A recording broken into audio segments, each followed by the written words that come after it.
ఈ 8వ మాసం మొదటి పునరుద్ధాన దినాన సజీవులుగా మనల్ని చేసి ప్రభు నడిపించాడు. ఆయనకు మహిమ కలుగును గాక. గతించిన వారంలో మనము సర్వాంగ కవచముల గురించి ధ్యానం చేస్తూ వస్తూ ఎఫెసీయులకు రాసిన పత్రిక 6వ అధ్యాయము 9 నుండి 17 వచనాల వరకు మనం చదువుకొని ఆ తర్వాత దేవుని యొక్క వాక్యాన్ని ధ్యానిస్తూ సర్వాంగ కవచములో శిరస్థానము అనేటటువంటి కిరీటములు హెల్మెట్ మనము ధరించుకోవాలి, అది రక్షణకు గుర్తుగా ఉందని చెప్పి మనం ముగించాం. ఇప్పుడు ఎఫెసీయులకు రాసిన పత్రిక 6వ అధ్యాయము 10వ వచనం నుండి 17 వచనాల వరకు మనం గమనించినట్లయితే రెండో విషయాన్ని ఆయన జ్ఞాపకం చేస్తూ ఉన్నాడు. ఆ మాట చదువుకుందాము. 6:14 చదువుదాం.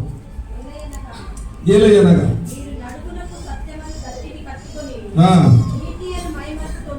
అది రాసుకోండి. ఛాతికి నీతి అని మైమరుపు ధరించుకోవాలి. ఎక్కడ ధరించుకోవాలా? ఇక్కడ గమనించి అందరు నా వైపు చూడాలి. శిరస్సుకు స్థిరస్థానము అనేటటువంటి ధరించుకున్నాం. ఇది దేనికి గుర్తుగా ఉందంటే రక్షణకు గుర్తుగా ఉందని మనం విన్నాం. ఇప్పుడు ఛాతి భాగానికి వచ్చాము. ఛాతి భాగానికి ఏమి ధరించుకోవాలి అంటే నీతి అనేటటువంటి మైమరువును మనము ధరించుకోవాలి. ఈ నీతి అనేటటువంటి మైమరువు ఏమి చేస్తుందంటే శత్రువులు వేయించున్నటువంటి అగ్ని బాణములు ఏవి కూడా మన ఎదకు హృదయానికి తగలకుండా కవచములా ఉండేటటువంటిది ఏమిటంటే నీతి అనేటటువంటి మైమరువు. దాన్ని ఎక్కడ ధరించుకోవాలా? మనము అందరూ చెప్పండి, ఎక్కడ ధరించుకోవాలా? ఛాతీకి ధరించుకోవాలి. మన హృదయము దానితో భద్రపరుస్తూ ఉంది. గమనించండి, మోసేతో దేవుడు ఏం చేశాడంటే ప్రత్యక్ష గుడారాన్ని ఏర్పాటు చేయమని చెప్పాడు. నువ్వు ప్రత్యక్ష గుడారమును దేనితో నిర్మిస్తావంటే తుమ్మకర్రతో నువ్వు మందస్థాన్ని సిద్ధపరచు. ఆ తుమ్మకర్ర మీద ఏముండాలి అని అంటే మేలిమి బంగారము చేత అది కప్పబడాలి. తుమ్మకర్ర కనబడకుండా మేలిమి బంగారము చేత కప్పబడి ఉండాలని చెప్పి ఆ ప్రకారంగా ప్రత్యక్ష గుడారము సిద్ధపరిచాడు. అదే ప్రకారంగా పాపానికి నిలయమైనటువంటి మన హృదయము, శాపానికి నిలయమైనటువంటి మన హృదయము, ఘోరాతి ఘోరమైనటువంటి మోసకరమైనటువంటి హృదయము కనబడకుండా దేనితో కప్పబడాలంట? నీతి అనేటటువంటి మైమరువుతో మన హృదయము కప్పబడాలి, అది భద్రపరచబడాలి.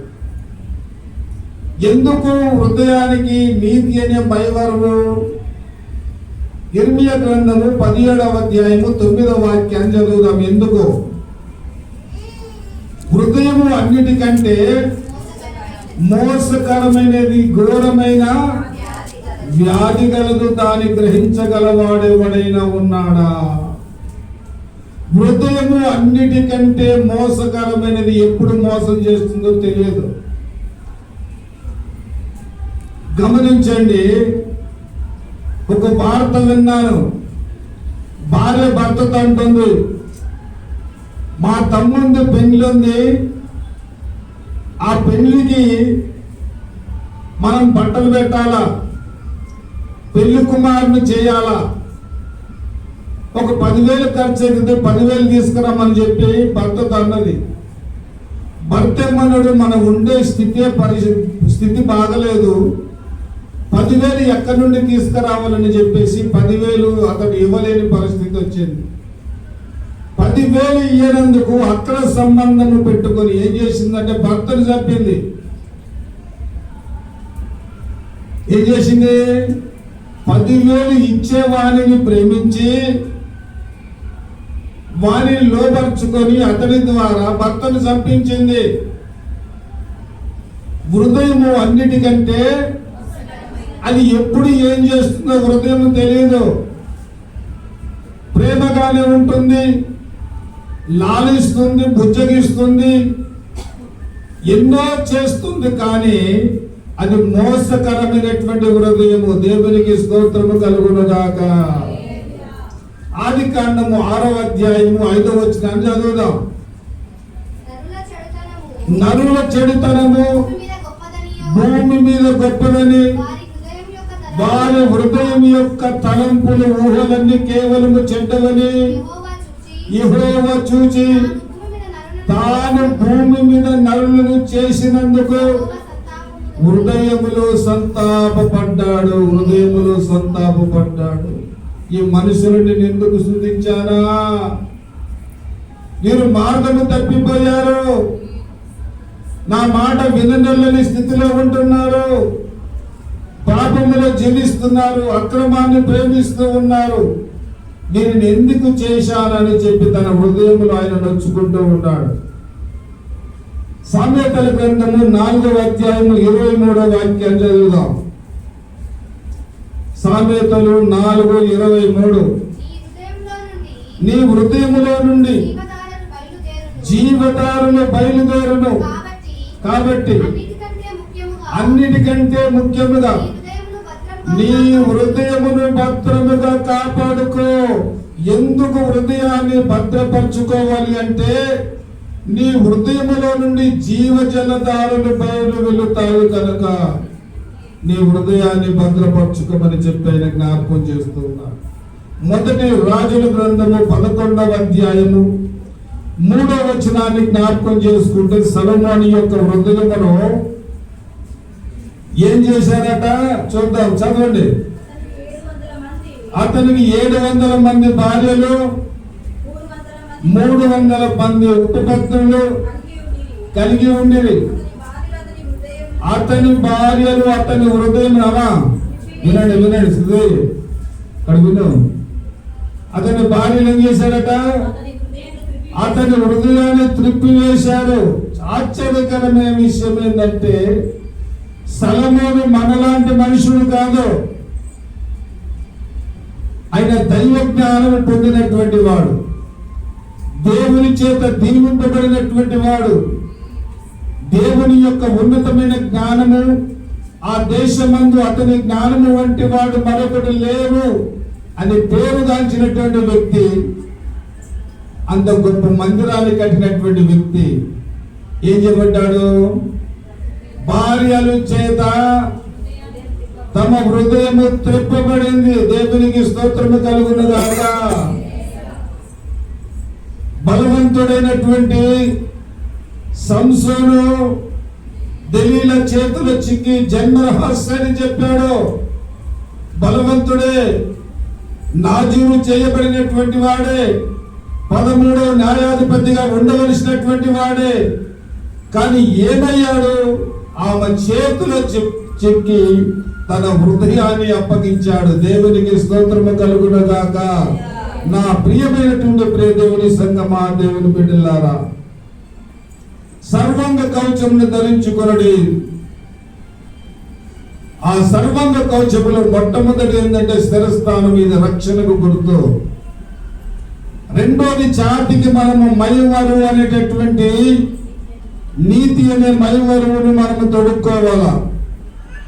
ఏమో నీతి అనేటటువంటి మైవరువును వరము చేతనే కప్పబడ్డాడు.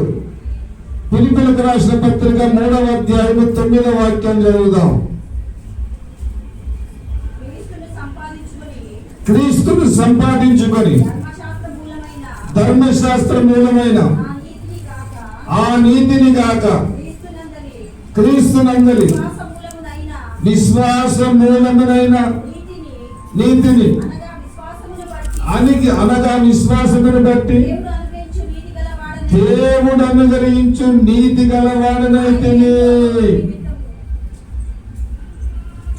దేవుడు ఏ నీతినైతే అనుగ్రహించున్నాడో ఆ నీతి ప్రకారముగా నేను ఉంటున్నాను అని చెప్పి జ్ఞాపకం చేస్తున్నాడు. సర్వసాధారణంగా మనం గమనించి చూస్తే, మనం విశ్వాసులమే కావచ్చు, ప్రార్థన పరులమే కావచ్చు, అన్ని విషయాలలో మంచివారమే కావచ్చు, కానీ నీతి విషయానికి వచ్చినప్పుడు మనం ఏమై ఉన్నాము? యెషయా గ్రంథము 64వ అధ్యాయము 6వ వాక్యం చదువుదాం. మనం ఏమై ఉన్నామో చెప్తున్నాడు ఆయన. మేమందరము మా నీతి క్రియలన్నీ మురికి గుడ్డల వలె ఉన్నాయి. దేవునికి స్తోత్రం చెప్పండి. ఇప్పుడు దేవుని ఎదుట మన నీతి ఎలా ఉందంట? మురికి గుడ్డలు. నీతి అనే మాటకు వస్తే మన నీతి ఎలా ఉందంటే మురికి గుడ్డల వలె ఉంది. ప్రార్థన చేస్తున్నాము, సహవాసమునకు నడిపించబడుతున్నాము, అన్ని మనములో క్రమంగా తప్పకుండా ఉంటున్నాము. నీతి విషయానికి వచ్చినప్పుడ నీతి అనేటటువంటి మహిమను మన ఛాతికి మనము ధరించుకోవాలి. దేవునికి స్తోత్రము కలుగును గాక. మత్తయి సువార్త 5వ అధ్యాయము 20వ వచనం చదువుదాం.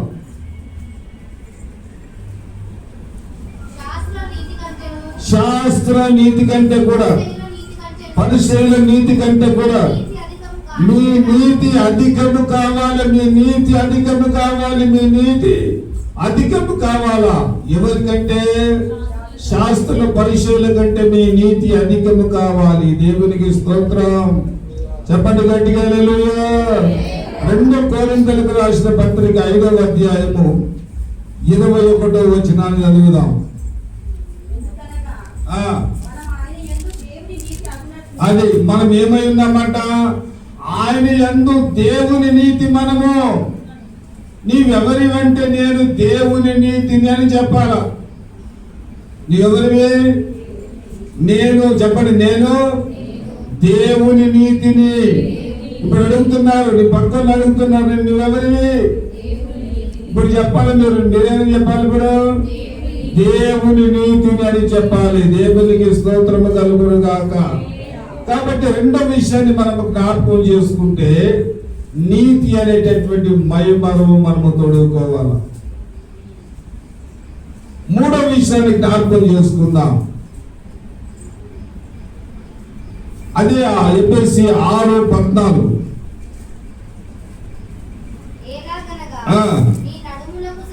మీ నడుములకు సత్యమను తట్టి. దేవునికి స్తోత్రం చెప్పండి. ఇప్పుడు శిరస్సు అయిపోయింది, యద అయిపోయింది. ఇప్పుడు ఎక్కడికి వస్తున్నాము? నడుమునకు వస్తున్నాము.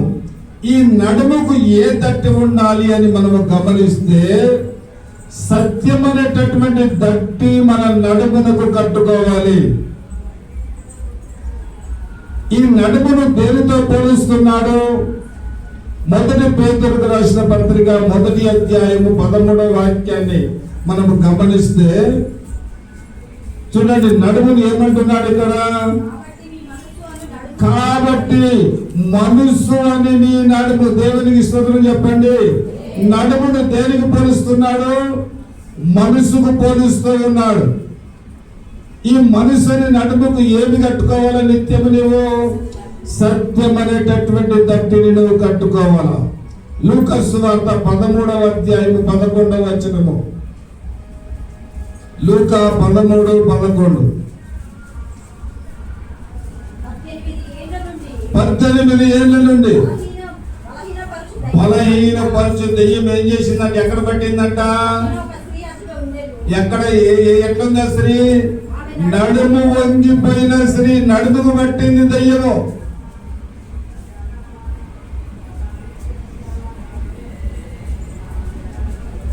ఒక అరగంట సేపు నిలబడాలంటే ఏమంటారు మనకు? అమ్మ అందరు చూడండి, నా వైపు చూడండి. అరగంట సేపు నిలబడాలి, కదలకుండా ఒక దగ్గర నిలబడాలి. అరగంట సేపు ఖచ్చితంగా మనం నిలబడాలంటే మనకి ఏమండాలా? ఎక్కడ బలం ఉండాలా? నడుములో బలం ఉండాలా. ఆ నడుములో బలము లేకుండా ఈ రోజున 10 నిమిషాలు ఆరాధన చేస్తే కిందకోకుంటున్నాము. అంటే ఎక్కడ పట్టింది దెయ్యము? నడుముకు పట్టింది.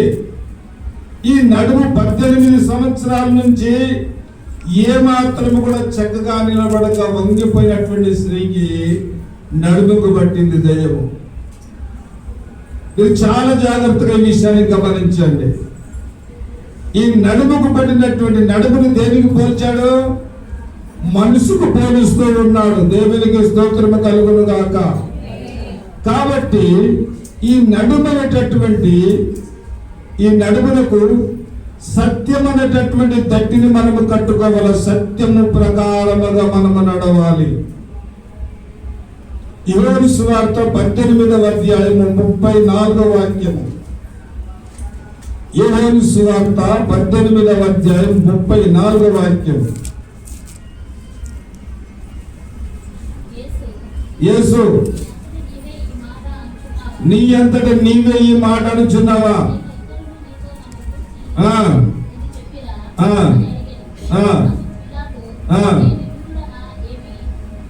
పిలాతు ఎదుట యేసు నిలబడ్డప్పుడు జరిగిన మాటలేంటివి?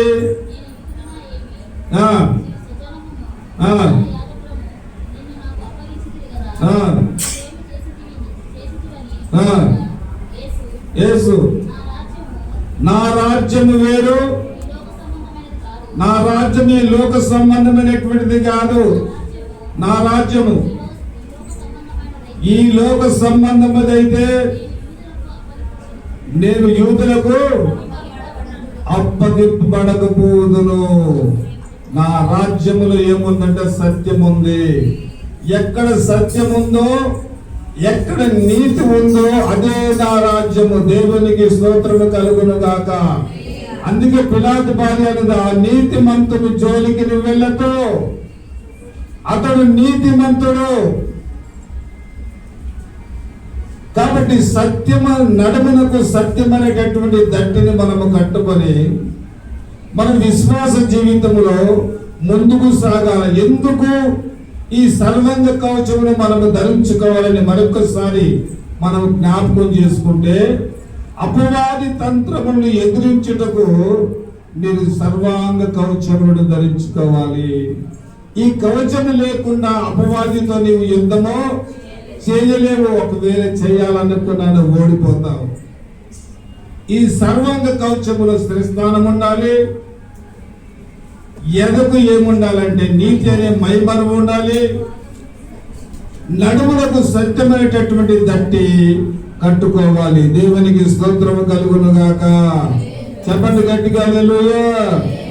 2 తిమోతిలకు రాసిన పత్రిక 4వ అధ్యాయము 4వ వచనము.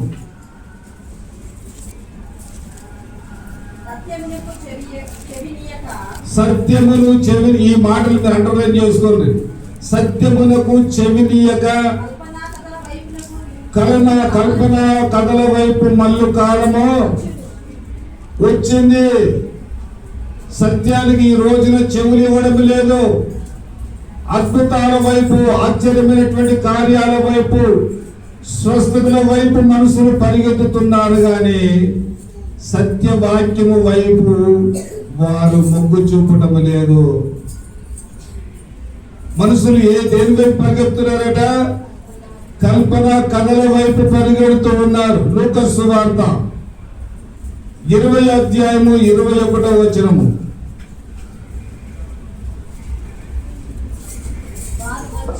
వారు వచ్చి, బోధకుడా, నీవు అన్యాయముగా మాట్లాడుచున్నను,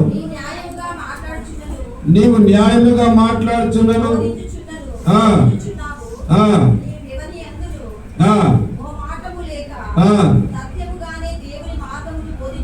చాలు. యేసు ప్రభులో ఏముందంటే సత్యం ఉంది.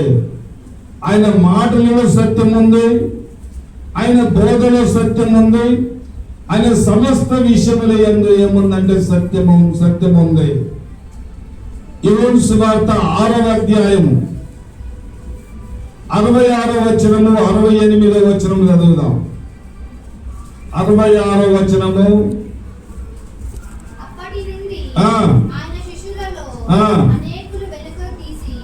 ఎందుకు వెనకకు తీశారు? ఈయన బోధ ఎలా ఉందంటే కఠినమైనటువంటి బోధ ఉంది. ఒక మనిషి తప్పు చేస్తే ఆ తప్పును ఖండిస్తూ ఉన్నాడు. ఇది నువ్వు చేసింది తప్పని సత్యాన్ని తెలియజేస్తూ ఉన్నాడు. ఇది విన్న కొంతమందిలో ఏం కలిగిందంటే ఈయన బాధను మేము తట్టుకోలేమయ్యా, ఇంత ఖచ్చితంగా ఉండమంటున్నాడు, మేము ఎక్కడి నుంచి ఉండాలా అని చెప్పి వారు ఏం చేస్తున్నారు? తప్పుకుంటూ ఉన్నారు. దేవునికి స్తోత్రము కలుగును గాక. ఇప్పుడు 68వ వచనం చదువా. సీమోను పేతురు, ప్రభువా మేము ఎవరి దగ్గరికి పోవాలి, ఒకవేళ మీరు కూడా వెళ్తారేమో వెళ్ళమని ప్రభు అన్నప్పుడు వారు సమాధానం చెప్తున్నారు, నీవే నిత్య జీవము గలవాడవు, నీవే దేవుని పరిశుద్ధుడవని మేము విశ్వసించి ఎరిగి ఉన్నాము. దేవునికి స్తోత్రం చెప్పండి. నీవే సత్యము నాయన, నీవే సర్వస్వము, నిన్ను విడిచి మేము ఎక్కడికి పోతాం? మేము ఎక్కడికి వెళ్ళము, నీవే సమస్తము. యేసయ్యను విడిచి ఎన్ని శ్రమలు వచ్చినా, బాధలు వచ్చినా, నిందలు వచ్చినా, అవమానాలు వచ్చినా ఎవరిని విడిచిపెట్టద్దు? లోకంలో యేసయ్యను విడిచిపెట్టద్దు. ఆయన సత్యవంతుడు. నిర్గమకాండము 12వ అధ్యాయము 11వ వచనము.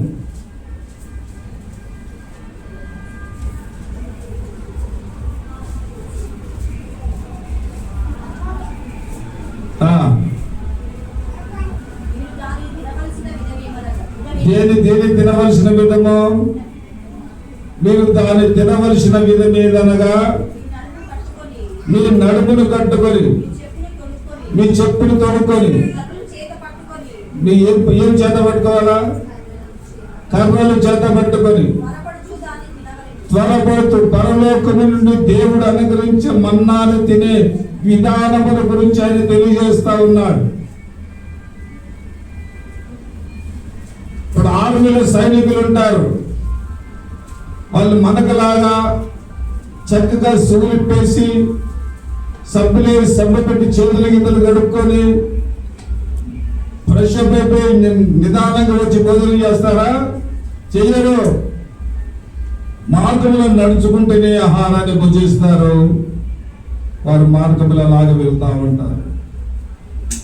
మనకులాగా కూర్చొని నిదానంగా భోజనం చేసుకునే సమయం వారికి లేదు. అదే ప్రకారంగా వారు చెప్తున్నటువంటి మాట మనము గమనించాలి. కాబట్టి దేవుని బిడ్డలమైనటువంటి మనము 4వదిగా నడుమునకు ఏం కట్టుకోవాలా? సత్యమైనటువంటి దట్టిని కట్టుకోవాలి. 4వ విషయాన్ని జ్ఞాపకం చేసుకుందాము. ఎఫెసీ 6:15. పాదములకు ఏం కట్టుకోమంటున్నాడు ఇప్పుడు? అమ్మా, సమాధాన సువార్తను, పాదములకు సమాధానమును సువార్త, సిద్ధ మనసును జోళ్ళు తొడుక్కొని. చాలు. ఇప్పుడు పాదములకు సమాధానం అనేటటువంటి జోళ్ళు తొడుక్కోవాలి. మనకు నిజంగా వ్యక్తిగతంగా మనము సమాధానము కలిగి ఉన్నామా? నాకై నేను సమాధానంగా ఉండాలి. ఉంటున్నానా? మీకై మీరు సమాధానంగా ఉంటున్నారా? కుటుంబంలో లేదు, సమాధానం లేదు. ఎంత ప్రయత్నించినా, ఎంత ప్రార్థన చేసినా మనము సమాధానంగా ఉండలేకపోతున్నాం. ఈయనంటాడు, పాదములకు సమాధానం అనేటటువంటి జోళ్ళు మీరు తొడుక్కోవాలి. అపోస్తుల కార్యము 14వ అధ్యాయము 7వ వాక్యము. ఇక్కడ పాదములు ఏమైపోయాయంట?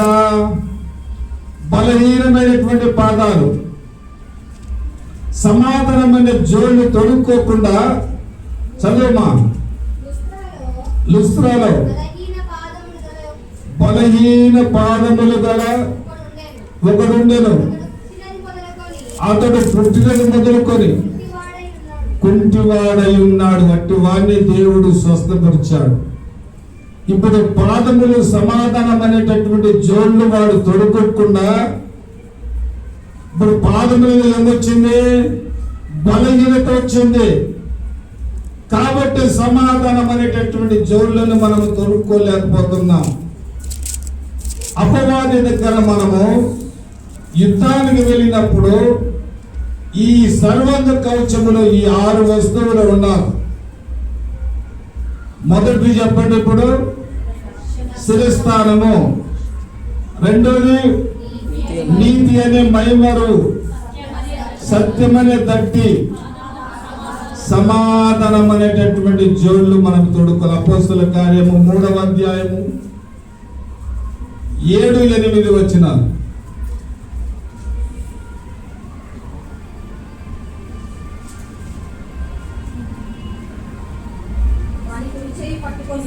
వాని కుడి చెయ్యి పట్టుకొని లేవనెత్తుము,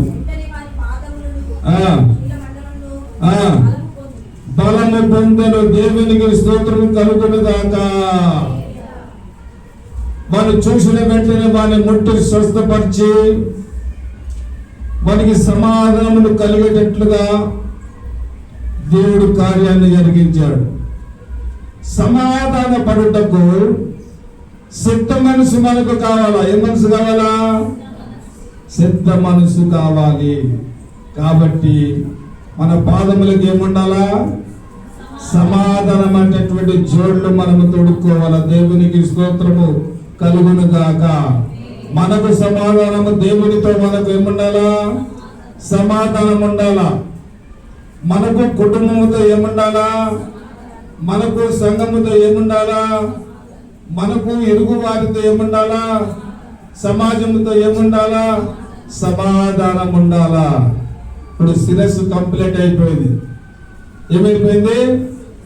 నెత్తికి రక్షణ వచ్చింది, ఎదకు మైమరు వచ్చింది, నడుమునకు నీతి అనేటటువంటి సత్యమనే